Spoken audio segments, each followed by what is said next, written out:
hadirin hadirat, sekarang sampailah masa yang kemuncak pada program kita pada hari ini, itu sesi soal jawab. Jadi sebelum kita meneruskan sesi akhir ini, ada beberapa perkara yang perlu saya tegaskan sebagai peraturan kecil lah, supaya sesi soal jawab kita berjalan lancar. Dan dalam keadaan hormat yang pertama, penanya adalah menyatakan nama. Pertama sekali kita sebut nama, penanya menyatakan nama, kemudian jelaskan soalan itu ditujukan kepada siapa.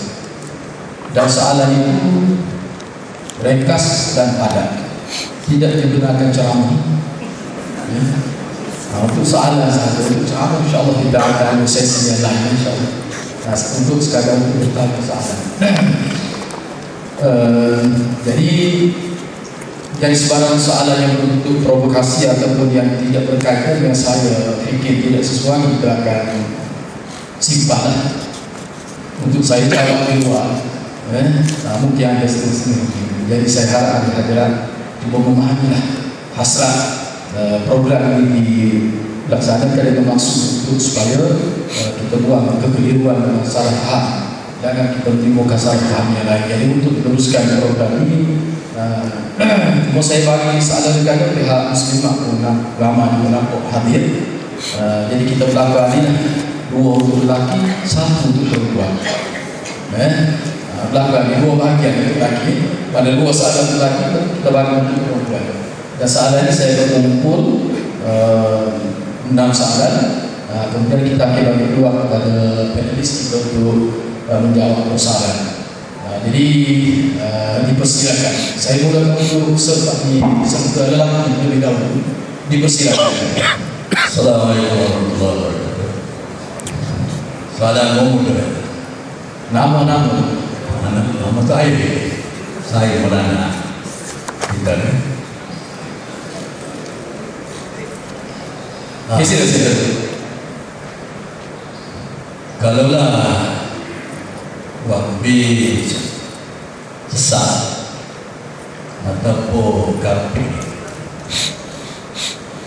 macam mana seluruh umat Islam berpindah seluruh dunia dia datang ke Mekah, dia beriman dengan keilmuan Wahabi.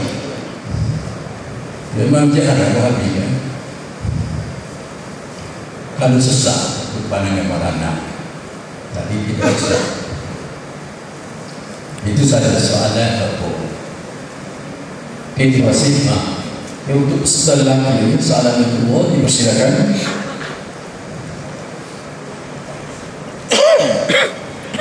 Assalamualaikum, saya Ibrahim Mahmudi.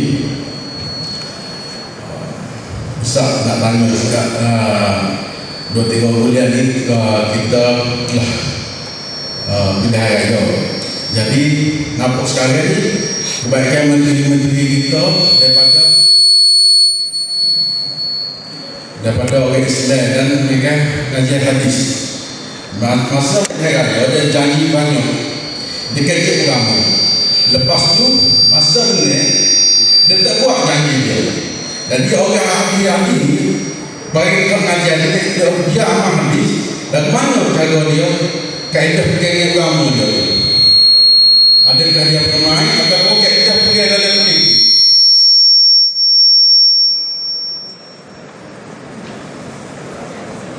Mohon ulang soalan itu. Begini. Lalu yang begini ada dalam ayat agama. Jadi sebelum melahirkan dia ada janji banyak orang manis semua sekali. Dan apabila ini janji itu tak ada. Dan dia daripada mengaji Islam, dia mengaji hadis, mengaji kitab. Jadi dari mana pengen dia cara dia buat tu? Adakah akidah dia? Kalau cara dia buat permainan politik namanya dengan agama. Sebab kita tengok ni dia berada di Islam, orang yang hadis. Tapi benda yang dia kata ini adalah politik. Sebab dia lagi menteri yang berpindah, dan mana kita pandai sebagai wakil kita. Sebenarnya soalan itu di luar konteks. Saya sebut soalan itu sudah bertemu kalau nak bincang tentang tajuk saja, tidak masuk ke channel politik. Jadi saya harap penanya cuba memahami konteks perbincangan kita pada hari ini. Kita tidak sebut mengenai isu-isu yang berkaitan dengan politik. Itu kita bincang dalam sesi lain. Masih juga maafkan. Okey, saya bagi dua sebab soalan ini dibatalkan. Assalamualaikum warahmatullahi wabarakatuh. Nama Abdul Aziz Mufakhruddin. Soalannya, Wahabi yang dimaksud, ada yang mengatakan Wahabi yang dimaksudkan dengan Wahabi ialah Abdul Wahab bin Rustum Wahab yang wafat pada tahun 211 Hijrah. Akidah Khawarij, adakah kebenaran pada statement begitu? Wallahu. Ini ditujukan kepada siapa? Ditujukan pada Dr. Basir Adan, Prof.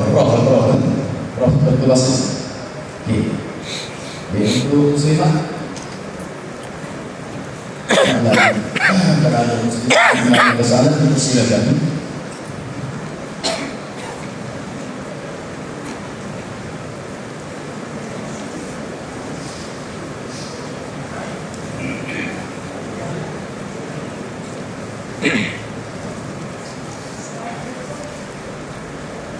Ini soalan daripada Muslimah.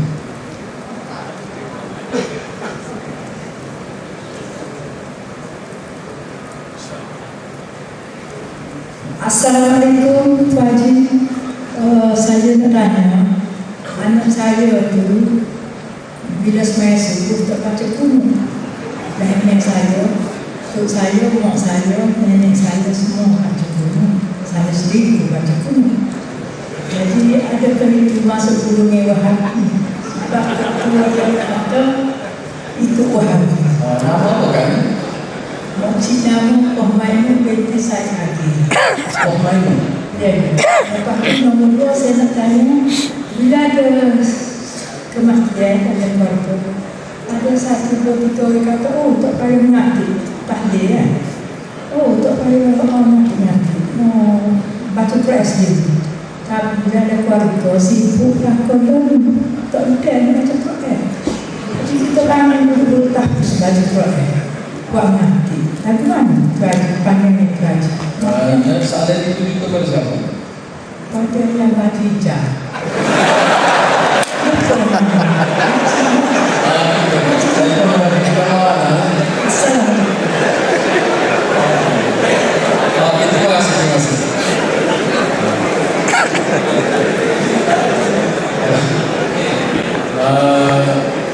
Saya bagi dua kepada penulis kita jawab dulu. Sebab saya kedua lagi. Sebab hari ini kita nak bagi dia kelas 1 alimanya. Saya rasa saya bagi dua kepada penulis kita untuk menjawab soalan. Jadi soalan pertama ini ditujukan kepada Maulana untuk ayah ini. Rasa Maulana kita dengar dengan jelas soalan itu berkenaan dengan orang Islam yang pergi ke Mekah ini berbagai aliran. Bagaimana mereka berimamkan dengan sekarang yang dikatakan Wahabi. Ada persilakan Maulana.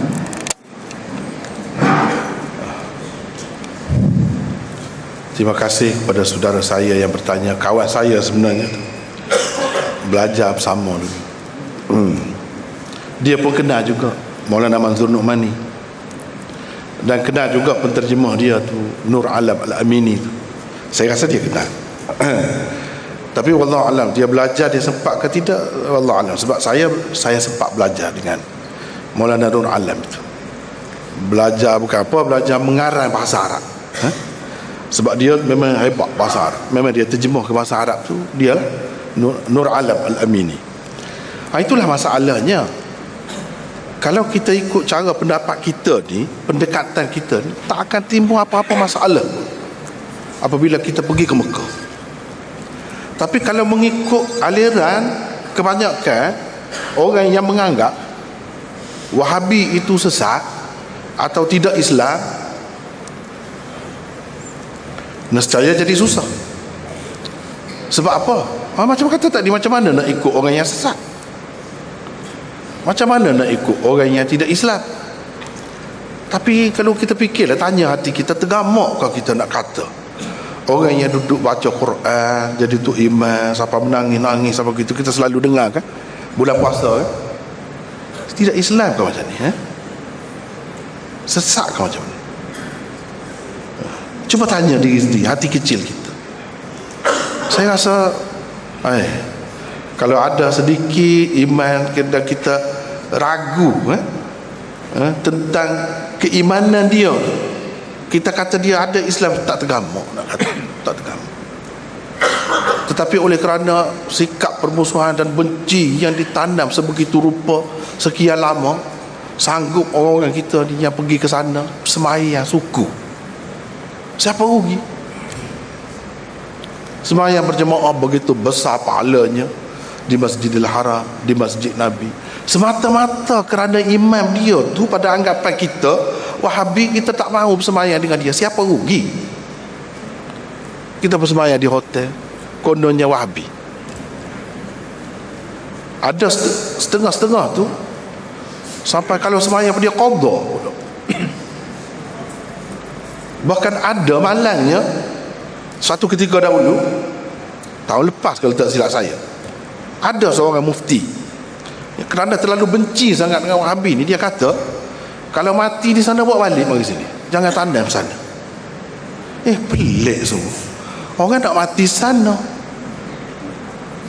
mudah-mudahan dapatlah berkat bumi, tanah yang suci. Sebab apa? Sebab kalau sana tak ada talqin, tak ada baca go-to-go ni untuk orang mati, tu je masalah. Padai kau ni, padai kau ni. Itulah akibatnya. Sebab tu kita menyeru semua umat Islam ni jangan begitu.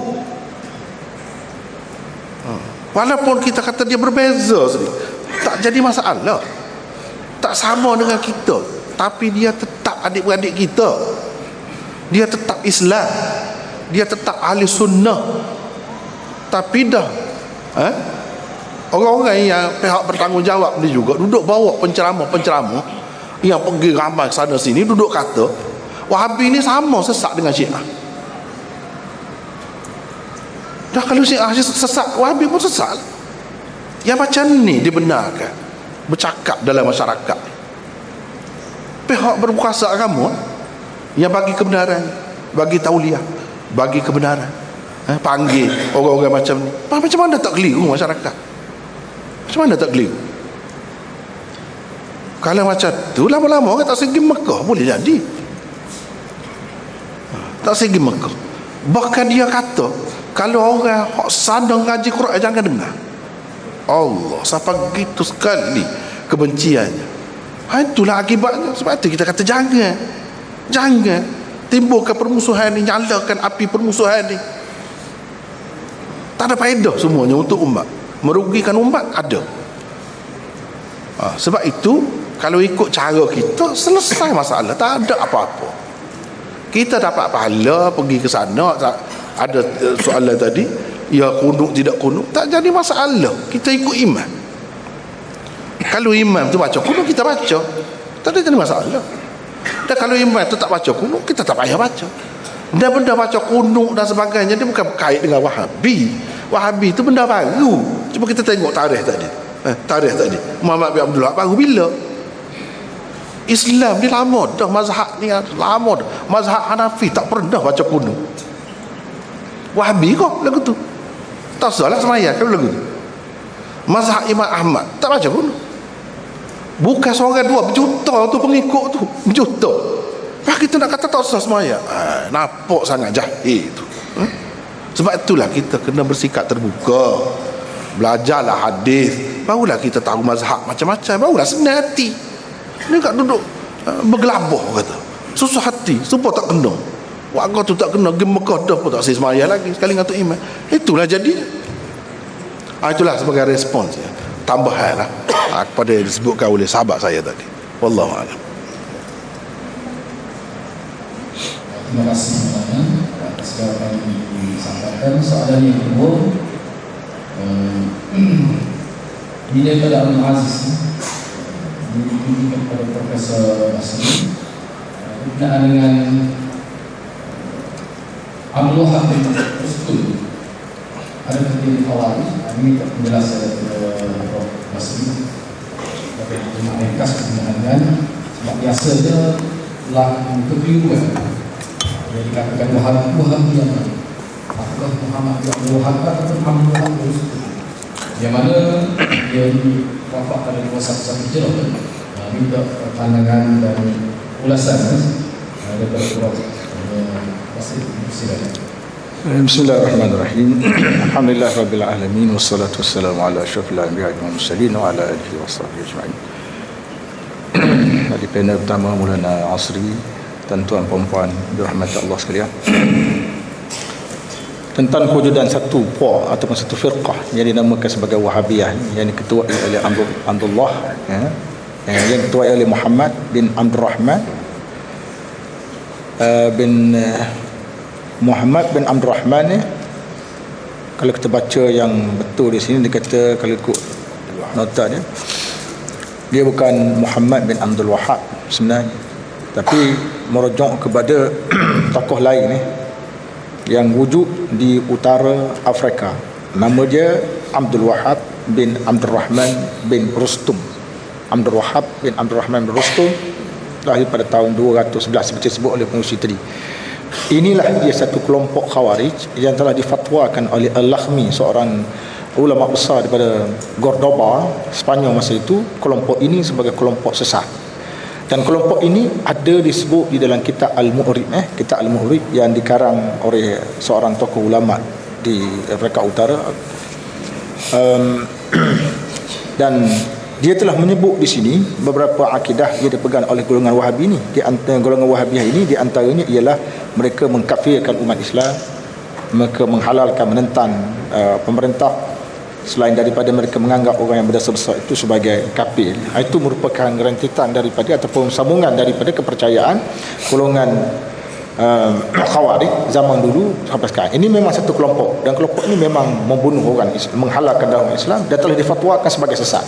Tapi golongan ini muncul pada 2011. Ulama yang menghukumkan fatwa ini, iaitu pengarang kitab Mu'rid tadi tuan-tuan, dia lahir pada 478, maknanya 200 tahun kemudian dia mengeluarkan fatwa kumpulan ini sebagai sesat. Adapun Syekh Muhammad bin Abdul Wahab, dia muncul kemudian dekat-dekat 700 ataupun 800 tahun kemudian.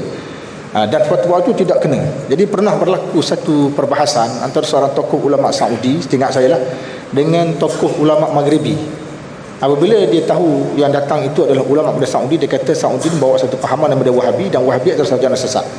Jadi ulama daripada Saudi ini tidak menjawab. Dia cuma tanya daripada mana sumber dia mengatakan bahawa Wahabi itu sesat. Dia pun sebut, dia kata ada disebut dalam kitab, nama dia Ma'yar Al-Mu'arrab. Dalam kitab itu, kitab itu kata sesat. Jadi Syekh daripada Saudi ini tak banyak cakap. Dia kata sila rojok tarikh kitab itu dikarang. Dia suruh rojok tarikh. Boleh rojok tarikh itu tahun 400 lebih gitu je. Tarikh tak dekat. Sedangkan Syekh Muhammad Abdul Wahab, dia muncul bila? 1200 lebih tu. Dia muncul kemudian kan. Jadi menunjukkan fatwa yang mengatakan ajaran Wahabi itu sesat adalah merujuk kepada gerakan Khawarij diketuai oleh tadilah tokoh yang saya sebut daripada Afrika Utara ni. Tak ada kena mengena dengan Syekh Muhammad bin Abdul Wahab. Jadi itu menyebabkan orang keliru. Sekarang penjajah ni dia cuba nak menirukan kita, dibawa tokoh daripada Afrika Utara tu dicampur. Tambah pula yang banyak menaikkan semangat umat Islam menentang penjajah ialah Syekh Muhammad Abdul Wahab ni. Banyak jemaah haji daripada Afrika Utara, daripada India pergi ke Mekah, mereka mendapat penjelasan sebenar tentang perjuangan Muhammad Abdul Wahab. Mereka naik semangat, mereka balik, mereka berentak. Sebab itu Inggeris tuan-tuan menganggap Syekh Muhammad Abdul Wahab ni mempunyai usaha besar ke arah pembentukan gerakan-gerakan Islam yang menuntut dan berjuang untuk mendapatkan kemerdekaan negeri masing-masing, termasuk Umar Mukhtar, termasuk gerakan Sanusi, termasuk Indonesia. Cuma saya tengok dulu Imam Bonjol Indonesia, dia berjuang menentang Belanda di situ tuan-tuan. Imam Bonjol ni tak terkait Wahabi, tapi saya baca buku baru ni Imam Bonjol pun jadi Wahabi. Imam Bonjol je menentang. Jadi segala penentangan sekarang Wahabi. Dan saya ada, bila saya buka dalam internet, dia kata Syekh Zainuddin Al-Iraqi pentakhrik kepada kitab Ihya Ulumuddin, Wahabi juga. Syekh Zainuddin tu bila Imam Ghazali tu bila Syekh Zainuddin ni dia mentakhrik kitab Ihya. Tapi orang taksub benci sangat Wahabi, orang kata dia Syekh Zainuddin Iraqi ni Wahabi, dia kata. Wahabi dah muncul lagi masa tu. Syekh Zainuddin Iraqi ni memang ulama hadis. Yang tengok ada nilai kitab Ihya tu, dia takhrib balik hadis tu. Jadi kesimpulan saya nak katakan dalam ringkasnya, Syekh Muhammad Haq tidak ada kena-mengena dengan fatwa yang mengatakan sesat yang dikeluarkan oleh seorang ulama Cordoba lah ni pada 478 tadi, kerana fatwa itu difokuskan kepada gerakan Khawarij yang muncul di Afrika Utara. Sekadar itu saja. Allah a'lam. Terima kasih kepada Prof. Kasmi. Dan soalan yang ketiga itu juga kepada Maulana. Ini dengan baca buku ataupun tidak baca buku, dan berkaitan dengan kematian, cara ada yang biasa dilakukan oleh masyarakat Melayu saya jadi minta Maulana dan penjelasan. Ini kaum muslimah tak ada muslimah ni. Jadi macam-macam biasanya orang yang tidak buat amalan-amalan ini memang dia come from hati itu dulu. Jadi minta Maulana berikan pencerahan dengan segala hormatnya dipersilakan. Terima kasih saudari yang bertanya. Dan saya rasa berkenaan dengan qunut tadi lebih kurang saya sudah jelas dah. Kalau kita ikut Syafi'i, sikit lagi lah, kalau ikut Syafi'i, qunut lah, tak jadi masalah. Wahabi tidak pernah menentang qunut, tak timbul masalah apa pun. Itu perbezaan mazhab. Perbezaan mazhab mesti diraikan, mesti kita kena hormat satu sama lain. Yang berkunut lah terus, tak ada siapa pun nak suruh dia tinggalkan kunut. Cuma kepada orang-orang yang belajar agak banyak, mungkin dia akan memilih antara beberapa pendapat, sebab pendapat ni pendapat imam-imam besar. Ada yang memilih tidak mahu kunut, itu terpulang kepada dia lah, bukan soal Wahabi. Cuma orang zaman sekarang ni, kita ni bila berbeza sedikit daripada biasa, terus dia Wahabi. Padahal dia mungkin, kalau kita pergi masjid India, masjid Pakistan yang Hanafi, memang tak pernah kunut pun subuh. Jadi Wahabi kan mereka tu? Tidak. Jawabnya dia tak ada kaitan dengan Wahabi, dan Wahabi tidak menentang pun masalah ni. Itu terpulang kepada masing-masing.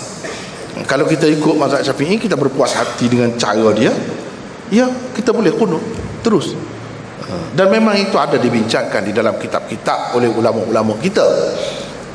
Cuma soalan yang satu lagi itu, apabila mati nak buat kenduri kematian orang mati, itu memang Wahabi menentang. Memang Wahabi tak setuju, itu betul. Dan sebenarnya bukan Wahabi saja yang tidak setuju. Kalau kita perhatikan hadis-hadis Rasulullah sallallahu alaihi wasallam, kita dapati Rasulullah sallallahu alaihi wasallam dulu lagi melarang benda ni. Cumanya oleh kerana masyarakat kita, dia sudah jadi kebiasaan adat dia dah buat benda-benda begini, bila orang buat tak serupa dengan dia, untuk meliarkan orang, menakutkan orang supaya orang tak ikut, dia letak Wahabi. Jadi Wahabi tu jadi kambing hitam sebenarnya. Dia letak Wahabi. Padahalnya apa yang dikatakan Wahabi itu sebenarnya kadang-kadang Rasulullah sallallahu alaihi wasallam sendiri, itu bahayanya, itu dahsyatnya. Dia tak kira dah kena siapa pun. Dia kira nak letak atas Wahabi, jadi orang tak pergi, tak takut. Itu saja. Macam kita menakut-nakutkan budak dengan hantu. Kita sendiri pun tak pernah tengok juga. Tapi kita nak menakutkan dia, kita sebut itu. Itu memang Wahabi tak terima. Memang dia, sebab apa? Sebab bagi dia tidak ada asasnya daripada Nabi SAW. Kalau kita tengok di zaman Rasulullah SAW, orang selalu mati. Ada pernah ke Nabi SAW buat begitu? Malam pertama, malam ketiga, malam ketujuh buat jamuan. Kalau zaman dulu lagi teruk. Zaman dulu malam ni tapai, malam ni serabai, malam ni gini-gini. Dia buat ketetapan begitu. Sekarang ni tidak begitu dah. Tapi ada lagi yang buat jamuan, menyusahkan keluarga si mati. Yang Rasulullah SAW suruh ialah jiran-jiran keluarga ni buat makan, bawa pergi kepada keluarga si mati tu, sebab mereka dalam kesusahan. Kita pula cara yang kita bawa ni yang bercanggah dengan ajaran Rasulullah SAW. Kita kata orang yang keluarga si mati tu kena buat makan. Jadi orang bagi duit banyak kan, beribu-ribu tu, kenapa tak sembelih lembunya? Kenapa tak bergulak? Gitu pula jadi. Ini sebenarnya Bukan ada kaitan dengan Wahabi. Cuma Wahabi cuba membawa ajaran Nabi SAW yang sebenar. Kalau kita tanya, Nabi buat tak buat? Sahabat-sahabat ramai juga mati, sentiasa mati, ada hampir-hampir tiap-tiap hari mati ni. Ada dia buat? Tak ada buat. Imam-imam besar, imam 4 mazhab tu yang masyhur, ada buat? Tak ada buat juga. Bahkan Imam Syafi'i ada larang, ada. Jadi kita pun tak faham juga. Itulah orang kita bincang tu. Kita pun tak faham juga. Orang kata ikut Syafi'i, ikut yang mana? Sedangkan Syafi'i larang buat benda-benda tu. Sebab ia bercanggah dengan Rasulullah SAW. Wahabi larang, samalah mana Wahabi dengan Syafi'i atau dengan lain-lain. Dia tak akan buat, dia tak mahu buat kalau yang Rasulullah SAW tak buat. Dan kalau kita fikir pun, itu kan lagi menyenangkan, tidak menyusahkan keluarga si mati.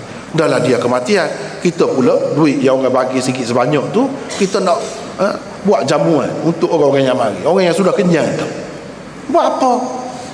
Tak perlu. Sepatutnya kita fikir, kalau duit tu orang bagi, kan dalam ajaran Islam, kalau isteri, suami mati, isteri tu kena berihdad, berkabung. Berkabung ni selama mana? Lama. Dan kalau habis duit tu buat sembelih lembu, buat gula, nak menampung keperluan dia macam mana lagi? Kalau dia pergi keluar, orang marah pula, keluar pula. Orang yang kematian suami tak boleh keluar, kena berkabung. Dia dah tak ada duit. Cuba tengok, apabila kita buat tidak sebagaimana yang Nabi SAW buat, akan timbul kesusahan.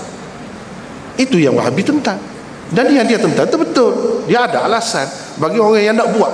Alasannya tak ada selain daripada tok nenek saja buat. Itu ya. Tok nenek tak ada jaminan. Yang ada jaminannya Quran dan Sunnah. Sahabat ada buat ke? Imam-imam besar ada buat ke tidak? Tak ada buat. Jadi kalau Wahabi menentang benda tu, apa salahnya? Apa tak kenanya? Bahkan itulah yang betul. Wallahu a'lam. Terima kasih kepada Imam. Ini soalan yang keempat, ini soalan tertulis, saya baca soalan ini. Pegangan Wahabi tidak memperjelaskan ayat mutasyabihat.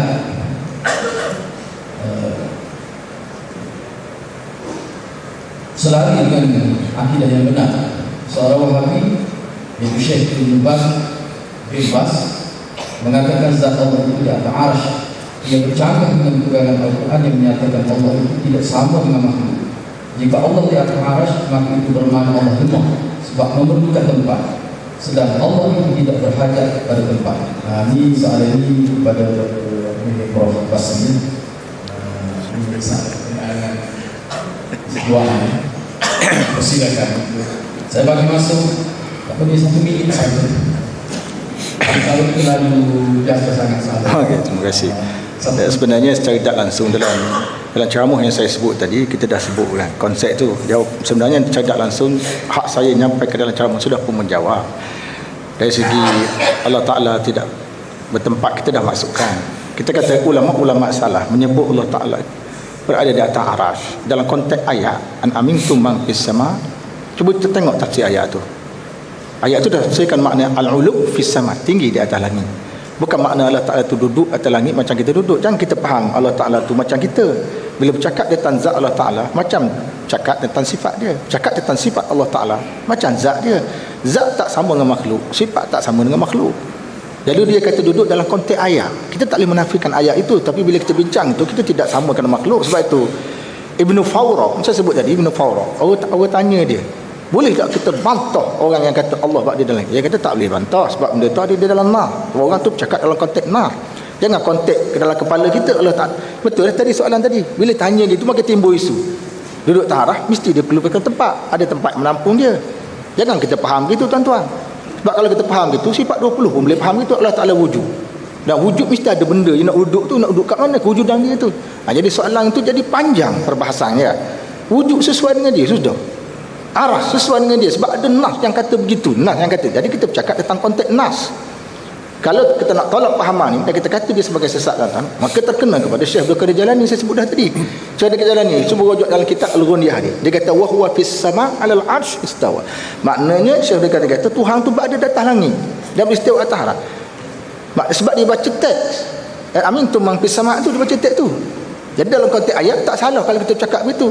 Dan saya yakin tuan-tuan, tak ada orang di Malaysia yang kata bila berada di langit mana duduk cokoh atas langit, langit tanggung dia. Tak terima usaha tu. Laisa kamitslihi syai'. Dia dalam soal ini kita ada 4 golongan. Satu golongan Jahmiyah. Golongan Jahmiyah ni dia menafikan Tuhan bersifat. Sebab apa dia menafikan Tuhan bersifat? Dia takut sifat kait dengan benda baru. Benda baru tak boleh kait dengan Tuhan. Bagi dia Tuhan tidak mendengar, Tuhan tidak melihat, Tuhan tidak bercakap, Tuhan ada zat je. Golongan kedua, golongan Asy'ariyah. Dia terima.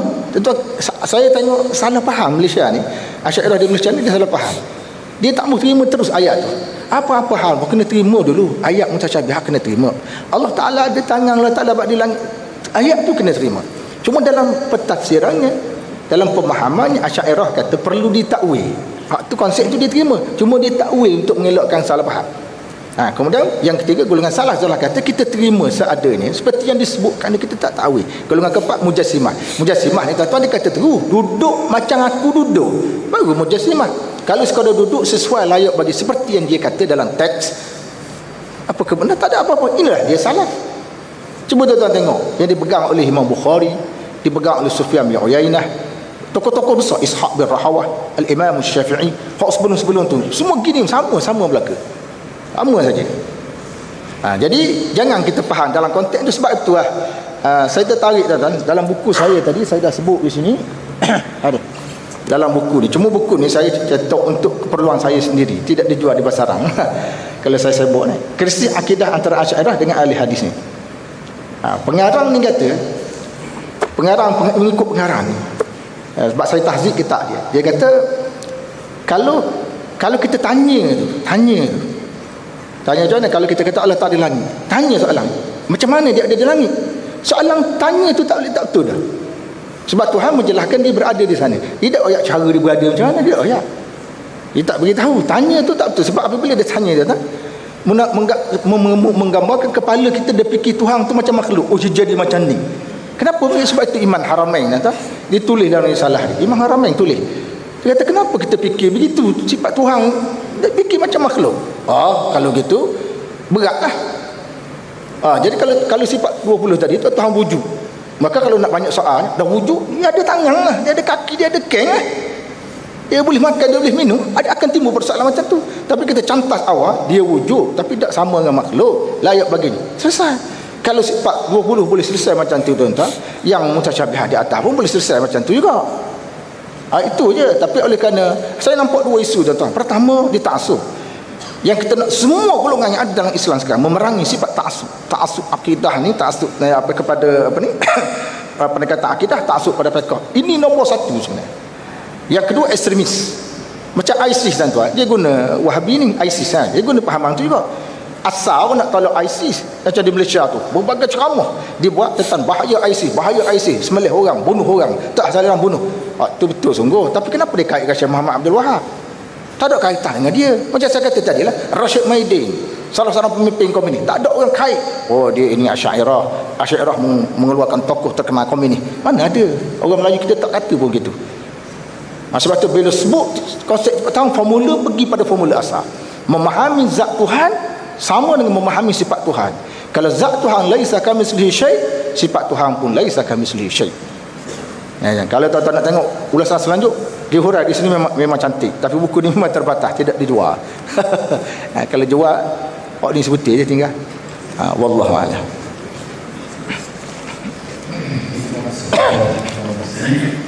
Di sini ada soalan yang kelima bertulis daripada peserta muslim. Soalan ini diberikan kepada Al-Fadhil Maulana. Bagaimana fahaman Wahabi liberal? Adakah sesat atau tidak? Saya ingat ini satu istilah yang itu terkait dan baru. Bagaimana fahaman Wahabi liberal? Adakah sesat atau tidak? Minta Maulana bagi pencerahan. Persilakan.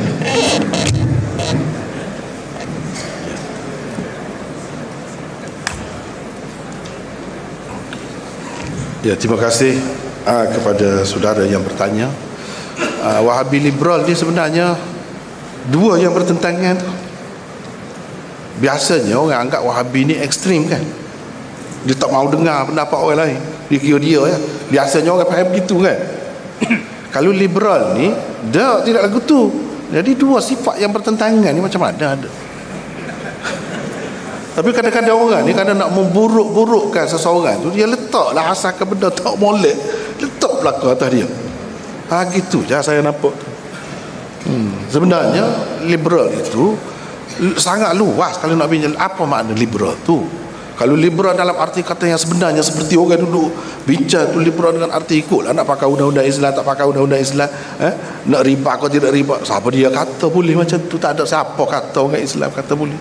Nak pakai macam mana pun ikut suka lah, perempuan dedak aurat pun tak apa, siapa kata boleh macam tu? Tak pernah ada. Bahkan kalau dari segi kita nak tengok Wahabi, dia lebih ketat, lebih ketat dari segi tu, dari segi pakaian, dari segi jaga hukum, dia lebih ketat. Kadang-kadang dia nampak macam tidak terbuka kadang-kadang. Jadi ini dua sifat yang bertentangan. Bagi saya tak mungkin ada pada satu golongan yang kita panggil Wahabi ni. Cuma nak membanyakkan benda yang tak molek, letak atas dia juga. Gitu ya. Terima kasih. Masa masih ada, kita masih buka peluang untuk hadirin dan hadirat bertanya. Silakan. Assalamualaikum warahmatullahi wabarakatuh. Nama saya Saidi bin Hasan. Nak minta Maulana tegur kalau betul silang. Tadi kita tumpu kepada pendapat Maulana Muhammad, satu tokoh yang aku banyak kita baca buku dia, English translation. Jadi Maulana Muhammad ni di antara pengkritik kuat Maulana Maududi bersama dengan Maulana Maulana Yusuf Banuri Dasani, dan Maulana Maududi pun tokoh besar, dan Maulana Maududi menerima Iran dan revolusi Khomeini. Jadi kita ada result. Maulana Maududi ada benda yang kita setuju, dalam waktu kita kata kita tak setuju. Dalam Mansur Mani pun tidak semestinya kerana dia tokoh besar maka kita kena telan agama. Maka adalah lebih adil untuk kita memahami Syekh Muhammad bin Abdul Wahab, kita baca teks dia. Kita jangan baca teks lawan dia, jangan baca teks sokong dia. Kita baca sebab kitab dia banyak.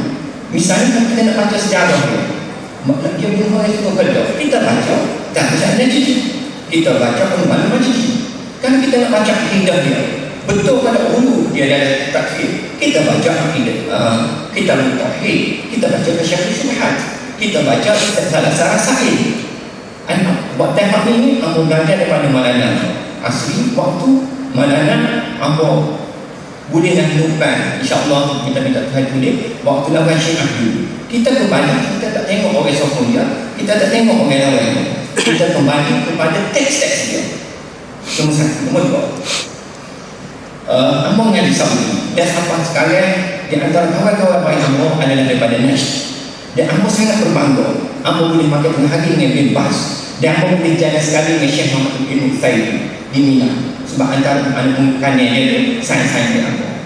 Tapi Amor nak tanya, di antara ulama Saudi, baik Ibn Fauzan, baik bin Bas, baik bin Uthaymin, sains kok mana kok di antara ulama Saudi yang merupakan the mainstream dia tu yang tidak mengeluarkan Asy'ariyah dan Maturidiyah daripada ahli sunnah wal jamaah. Kita tahu Mansur Maturidi menerima Syekh Abdul Wahab ajaran dia sebagai ahli sunnah, dan kita tengok di antara politik Syekh Abdul Wahab seperti Syekh Muhammad Yusuf An-Nabhani, dia pun kata dia tidak mengeluarkan mereka ahli bidah, kita share dengan dia kalimah la ilaha illallah Muhammadur Rasulullah.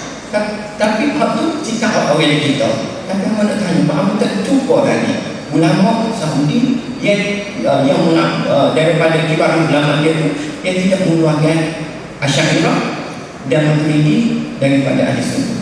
Wallahu a'lam. Ya. Terima kasih kepada saudara saya Haji Zaidi yang alhamdulillah beliau hadir. Sebelum ni pun saya terima nota daripada dia, dan itu sebagai peringatan juga kepada saya. Alhamdulillah saya telah baca Dan saya bercadang nak bagi buku ni pula kepada saudara kita tu. Jadi apa yang saya baca tu sangat menarik. Saudara Zaidi kita ni saya nampak sangat sederhana dan sangat berhati-hati, teliti. Alhamdulillah. Kita nak kalau boleh sikap macam tu pun kalangan kita ni bagus sangat tu. Dari segi apa yang disebutkan tadi, perbezaan antara ulama India antara satu dengan yang lain, misalnya Manzur Nu'mani kritik Maududi apa, itu bagi saya lah satu perkara yang biasa. Dan Maulana Maududi pun ialah manusia, memang banyak yang dia lebih, yang dia istimewa, orang tumpai dia. Tapi dari segi Syiah tu memang di peringkat awal dia telah macam tergelincir lah, terkeliru. Bahkan dia ni dalam masalah sahabat-sahabat pun, kalau kita baca khilafat wa mulukiyat dia tu, dia apa ni tak berapa tepat lah. Sebab itu ramai orang kritik dia.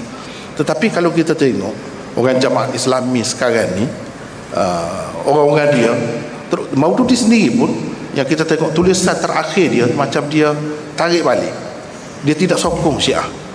Apalagi puak-puak dia, pengikut-pengikut dia sekarang ni jelas tak sokong Syiah. Dan itu satu kekeliruan lah, yang berlaku oleh kerana nak sangat kepada perpaduan umat Islam tu. Jadi dia macam terbuka sangat pada ketika itu. Dan perkara seperti ini saya tengoklah berlaku juga di tempat kita. Misalnya tu guru kita, apa kurangnya satu ketika dulu orang kata congek ekor juga sokong Iran. Tapi akhirnya daripada kita tahu daripada anak-anak dia tarik balik, dia tak setuju, dia tak sokong Syiah. Itulah bendanya yang berlaku di kalangan orang Islam ni. Kadang-kadang lama kena tu racun, duduk kena dalam fikiran kita. Itu yang berlaku kepada ulama-ulama di mana-mana pun, terkeliru sebenarnya. Sebab terlalu gairah sangat nak kepada negara Islam, nak kepada kebangkitan ulama Islam. Kadang-kadang kita jadi begitu, terkenalah. Nasib baiklah katanya di saat-saat akhir dia menyesal. Tuan guru kita ni menyesal, dan dia tidak menyokong Syiah, dia tak suka banyak perkara dengan Syiah ni. Alhamdulillah. Tapi bayangkan kalau orang-orang yang sempat dengan dia ketika dia duduk puji Iran, bayangkan macam mana. Begitulah juga yang berlaku kepada Maulana Maududi. Maulana Maududi bagus dalam banyak perkara, tapi dari segi itu ya kita kena simpan lah, tak perlu ambil lah pendapat dia tentang sahabat Sayyidina Uthman, tentang Muawiyah misalnya. Dia telah tergelincir. Kita kena sedarlah, memang ulama ni tidak masuk. Dengan sebab itu kalau ada ulama yang kritik sana sini, itu bagi saya satu perkara yang biasa. Kemudian kalau kita tengok tadi, betul lah, memang langkah yang sepatutnya kita ambil. Kalau yang pandai baca lah, boleh buat kajian, kita baca semualah. Sebelah ni kita baca semua. Tapi kadang-kadang apa yang disimpulkan oleh kita, misalnya tulisan saudara saya Zaidi tadi, saya sendiri baca, antara yang disebutkan di dalam tulisan dia tu ialah Nabi Adam ni dia tidak jelas kata, tidak jelas. Tapi macam gitulah, macam seolah-olahnya Nabi Adam ni melakukan syirik dalam ketaatan kepada Allah, bukan syirik dalam ibadat.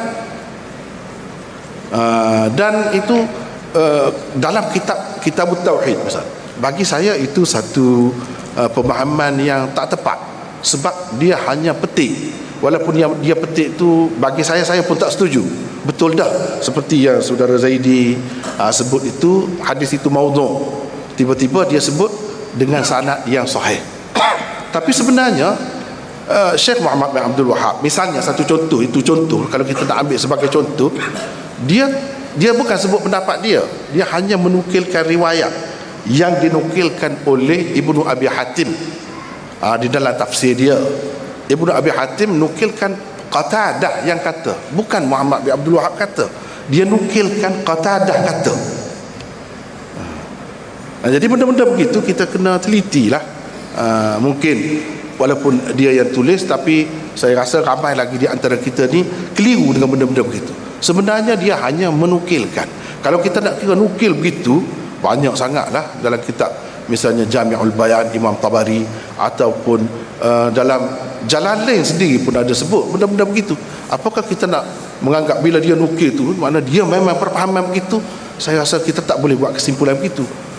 Silap tu.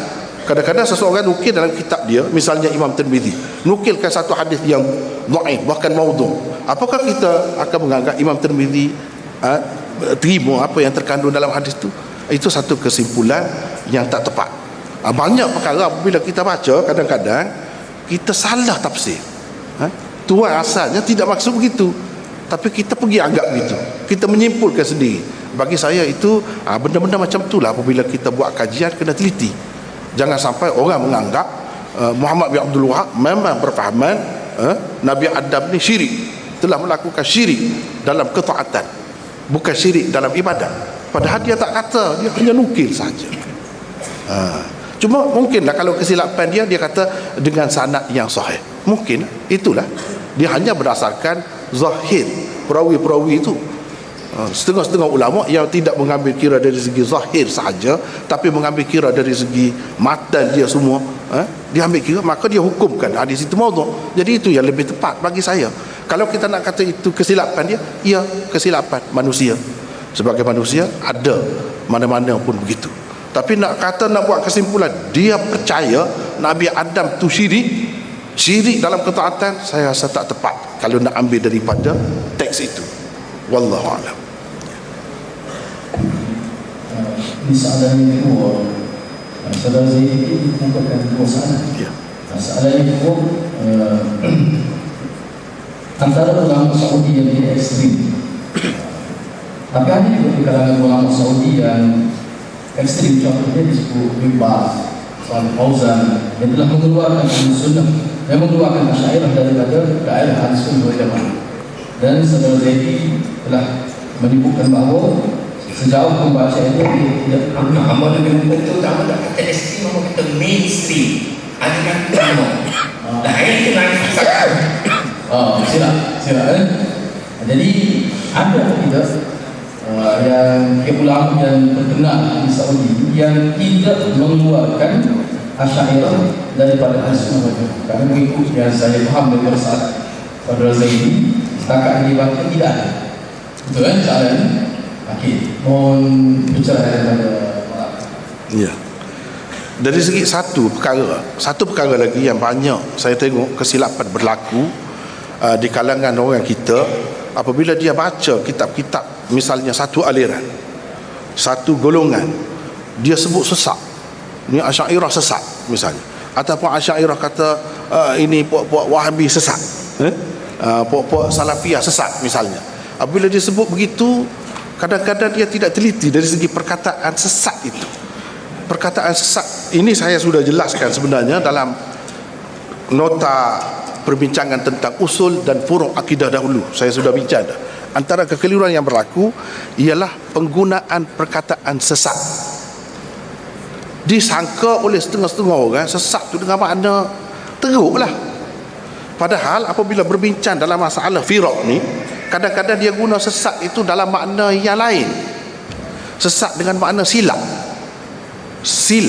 Dan kalau kata tidak ahli sunnah, mengikut apa yang dia faham, mengikut apa yang dia terima, begitu. Masing-masing itu begitu. Sama ada di balik Asy'ariyah ataupun di balik Salafiyah Wahabi. Oleh kerana kita tidak memahami istilah sesat, perkataan dhalal yang diguna itu, maka kita terus mengatakan mereka itu menyesatkan. Padahal mereka hanya menyalahkan. Sepatutnya kita kena takwil begitu. Kalau tidak, kita kena tanya dia betul, hati kamu sebenarnya macam mana, kamu niatnya. Kalau sekadar dari segi penggunaan zahir, perkataan dhalla, perkataan yadhillu, perkataan dhalal itu dengan makna sesat sungguh, makna dengan arti urusan akidah, tidak begitu, itu silap. Itulah antara punca kesilapan jadi panas tu. Sebab apa? Sebab dalam Quran Allah SWT guna perkataan dhal itu untuk Nabi kita. Wa wajadaka dhallan fahada. Apakah kita akan mengatakan Allah menyesatkan Nabi? Tentu tidak kan. Jadi kenapa dia guna perkataan tu? Begitu juga bagi saya, bila saya baca orang-orang Salafi kata dhal kepada saya, faham gitu dengan arti bagi dia salah. bukan dengan makna sesat sebagaimana yang kita faham tu.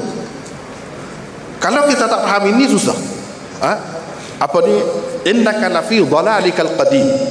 Anak-anak Nabi Yakub kata kepada Yakub bila dia selalu duduk sebut teringat kepada Yusuf. Jadi anak-anak dia kata innaka lafi dhalal. Dhalal tu kalau kita pakai mengikut terjemahan biasa makna sesat.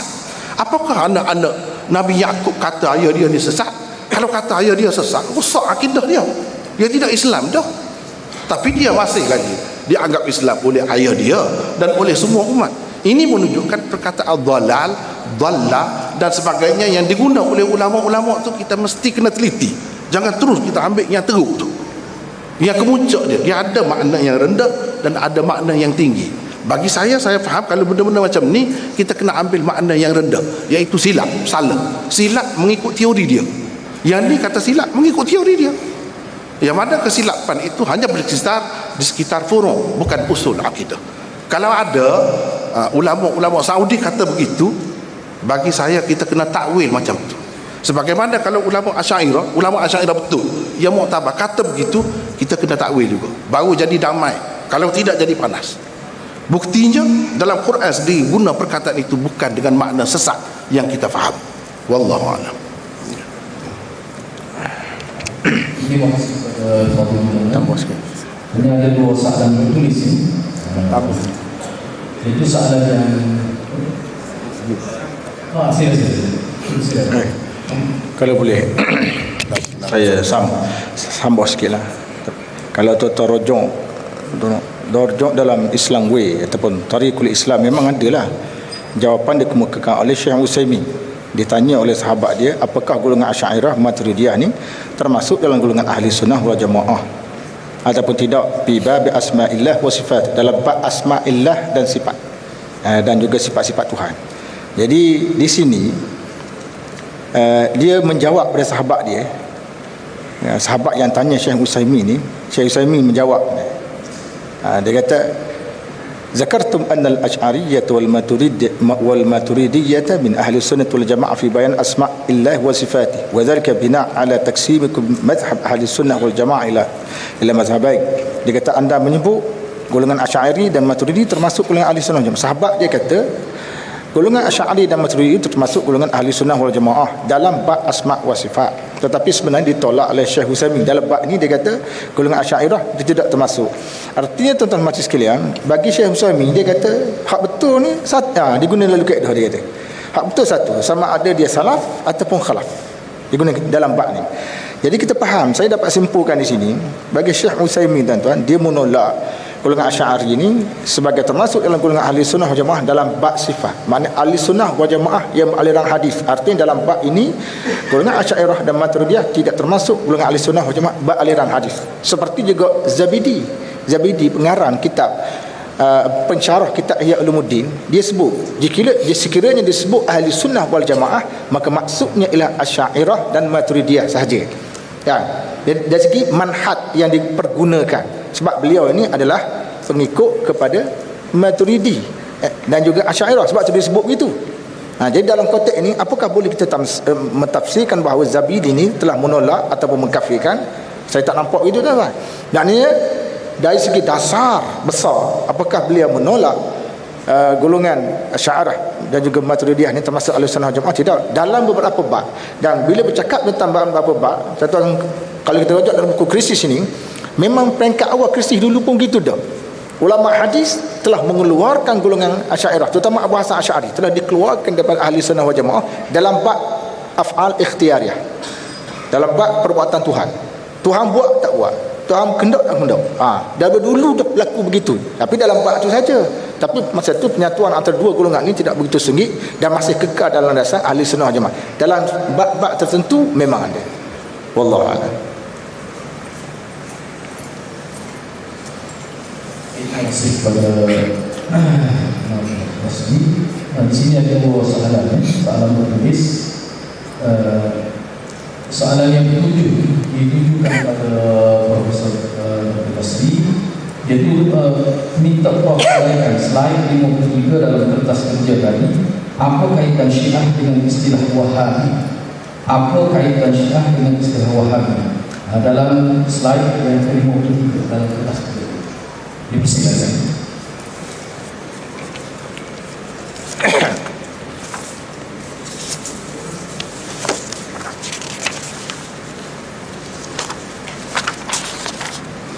Okay, terima kasih. Okey, dalam Darul Ifta di Saudi, dia sebut tentang kedudukan golongan Wahabiyah. Ini ada satu golongan yang memperjuangkan Quran dan Sunnah. Kemudian disebut kat bawah tu ada sedikit ulasan. Contohnya di Iran, kalimah Wahabiyah digunakan bagi melawang mereka yang menimbulkan kekeliruan di dalam Al-Quran. Di sini seorang ulama Syiah yang akhirnya mendapat hidayah kembali kepada ahli sunnah telah membongkar, di mana dia menyaksikan seorang ulama besar Syiah yang bergelar Ayatullah Al-Burkai berkata tentang kerajaan Khomeini, hendaklah para pembaca tahu bahawa negara ini menjadikan orang ramai sebagai musuh kepada kami.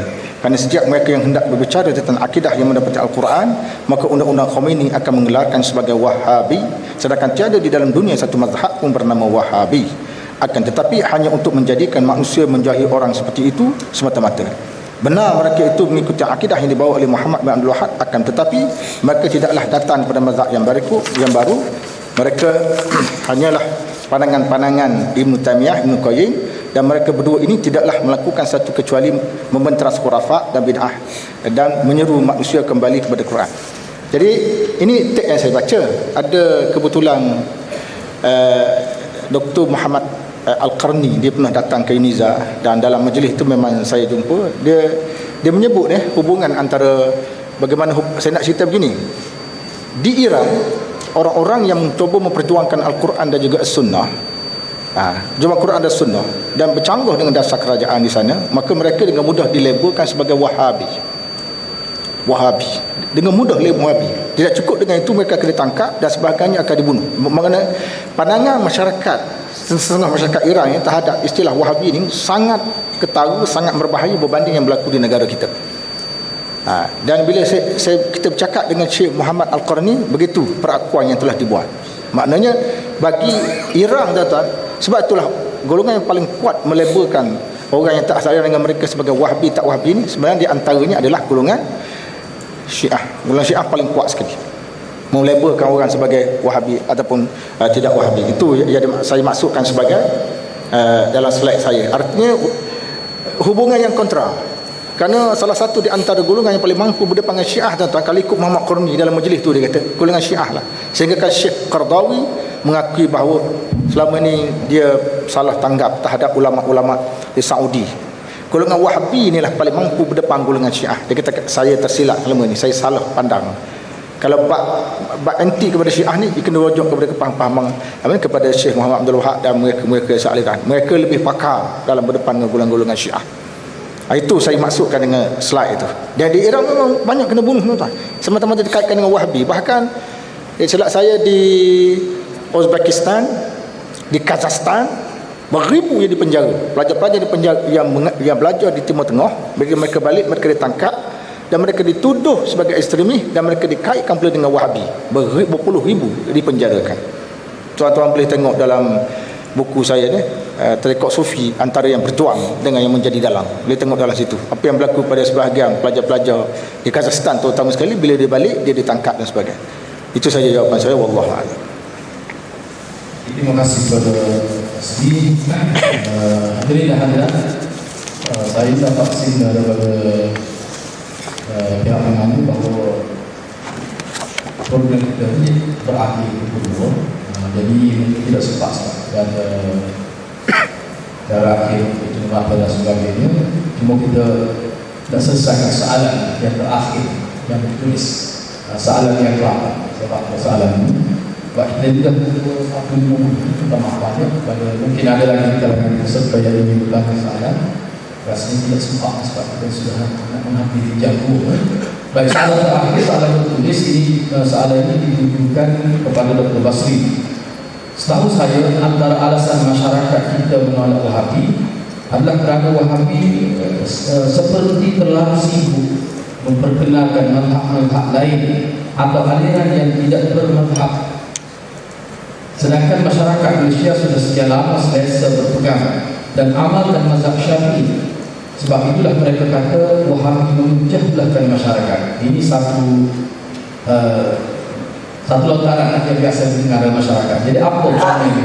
Al-Fadhil Prof. Basri. Okay, terima kasih. Saya melihat sebenarnya jawapannya saya tidak perlu menjawab sebab ia telah terjawab. Telah dijawab oleh Maulana kita tadi. Dah dijawab kan sebenarnya bila kita bawa satu pembaharuan di dalam masyarakat dan contoh-contohnya pelajar-pelajar daripada Arab Saudi, Jordan, dia balik, dia mengajar kitab tauhid. Dia mengajar kitab hadis. Kita dunia Melayu kita kesan kitab hadis dalam dunia Melayu kita agak kurang. Jadi bila bawa satu benda baru dan mereka kadang-kadang ustaz-ustaz yang mengajar dia tidaklah seketat sangat, cuma dia pilih. Macam kita dah bercakap tentang soal membantu si mati, dia tak pilih lah dari segi buat tahlil tu, dia pilih dia sedekah, buat umrah, buat haji apa semua. Tapi oleh kerana masyarakat tidak pernah dengar benda itu, maka dianggap ini satu benda baru. Dianggap sebagai contohnya ini Wahabi, mazhab Hanbali. Tuan tak tahu ke dalam mazhab Hanbali dalam bab muzik, dia menghukumkan muzik itu haram. Sampai sekarang antara ulama yang paling ketat dalam bab muzik ulama Saudi lah. Ini termasuk dalam mazhab Hanbali, termasuk dekat dengan Wahabi. Tapi di Malaysia kita tak pakai. Syafi'i pun kita tak pakai. Kita pakai Ibn Hazm. Kita bergantung pada muzik yang dimainkan itu macam mana, melalaikan tak melalaikan. Dan kita bergantung kepada seni kata yang dia ketengahkan, melalaikan tak melalai. Jadi kesimpulan saya nak kata begini sebenarnya tuan-tuan. Ada dua perkara yang perlu. Ustaz yang mengajar benda-benda baru dalam masyarakat, dia perlu bijak. Dia perlu bijak, jangan keras sangat. Sebab ada yang mengadu pada saya, Ustaz, simpulan terlalu keras. Jadi bila kita nak buat satu perubahan drastik dalam masyarakat, masyarakat akan jadi setup karun. Dah setup. Jadi kejut. Ada ke tak lewat tahlil? Macam di Mekah tadi lah. Dia tanya, kita baca kunut jeng mayang kita. Sebab dia tak pernah didedah. Patutnya zaman je kena beritahu mungkin ke Mekah nanti orang nak baca kunut tu mu ikutlah dia. Faham gitulah. Jadi kita pelan-pelan. Itu pendekatan. Yang kedua kita pula kena terbuka lah. Kena terbuka sikit. Okey ni. Sebab tu tuan-tuan, bila kita belajar 2-3 mazhab kan, jadi kita terbuka, kita faham dah. Sebab bagi saya pekat awal dulu saya belajar akidah sifat 20. Kemudian saya ngajar akidah salah. Jadi bila jumpa isu, ini biasa je dan tidak perlu jadi isu besar, tak perlu kita berperang. Ini adalah akademik. Dunia akademik. Yang ketiga tadi tuan-tuan, apa benda ni, ustaz-ustaz ni kan, kalau dia mengajar, cubalah dia merujuk kepada sumber-sumber asal seperti yang disarankan oleh salah pendengar kita ni. Cuba rujuk pada sumber asal. Bila rujuk sumber asal tuan-tuan, kita tak akan berbaloi sebab kita nak mencari satu. Sekarang kita nak beramal. Isu sekarang ni orang masyarakat tengok isu tahlil boleh tak boleh, boleh tak boleh. Kau tu jadi isu besarnya sekarang nak sampai pahala, nak bantu itunya, nak bantu si mati. Macam mana nak bantu si mati? Orang Melayu kita biasa buat dengan tahlil. Sedangkan hak buat tahlil dalil buat satu majlis tahlil tu la ilaha illallah ada. Buat satu majlis tuan-tuan, buat satu majlis itu memang tidak ada lah. Dah kalau tidak ada macam tu, kita nak bantu si mati kod lain boleh ke tak? Banyak cara lagi, umrah dan sebagainya. Isu sebenarnya nak bantu si mati. Jadi timbul tahlil, kita tak perang kerana tahlil. Bantu si mati tu nombor satu. Jadi bantu si mati yang terbaik mengikut yang Nabi ajar. Ya, bila berlaku kematian kita buat makan dan kita beri makan kepada keluarga si mati.